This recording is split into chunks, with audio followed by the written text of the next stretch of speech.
บายดีพี่น้องของปลายมาดูทุกคนเนาะมื้อนี้มาอยู่ในช่องเราแชนแนลคือเก่าซึ่งจะพามารู้จัก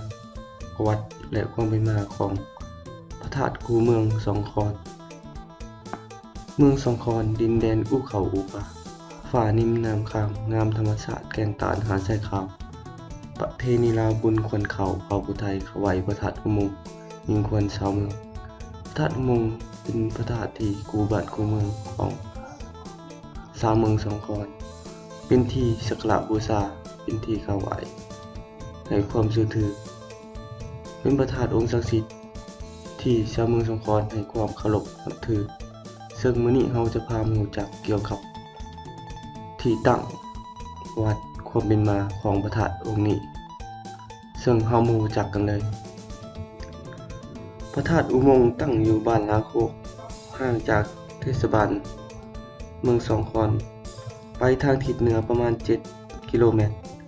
และห่างจากเทศบาลแขวงสวรรณเขตประมาณ75กิโลเมตรเป็นสถานที่ท่องเที่ยวทั้งนั้นวัฒนธรรมเป็นที่กล่าวไว้ของปวงชนพระธาตุลูกนี้สูงประมาณ10เมตรเป็นพระธาตุทรงสี่เหลี่ยมที่สวยงามลักษณะคล้ายคือพระธาตุอิงหังสร้างตั้งในสมัย1950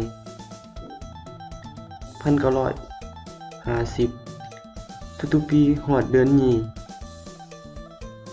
ได้มีการเฉลิมฉลองในมื้อขึ้น14ค่ำเป็นมื้อสีเผิงสีเทียนส่วนมื้อ15ค่ำในมื้อเตาโฮมหัวบ้านหัวเมืองเพื่อเฮ็ดพิธีทางศาสนาและเปิดกว้างให้ชาวพุทธทั้งหลายทั่วเมืองทั่วแขวงก็คือทั่วประเทศได้เข้ามาสักการะบูชาพระธาตุลูกนี้ส่วนในมื้อ1ค่ำเดือนนี้เป็นมื้อตักบาตรถ้วยเครื่องปัจจัยสังฆทานให้แก่พระสงฆ์ผู้ที่มีบุญคุณ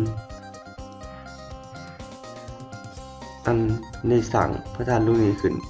ที่ได้ล่วงลับไปแล้วนี่ก็แม่นประวัติและความเป็นมาของพระธาตุอุโมงค์เมืองสองคอนแขวงสวรรณเขต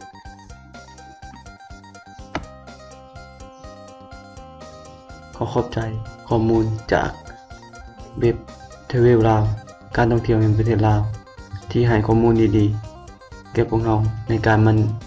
ำเสนอและบอกกล่าวเกี่ยวกับแหล่งท่องเที่ยวต่างๆของลาวขอขอบใจสบายดี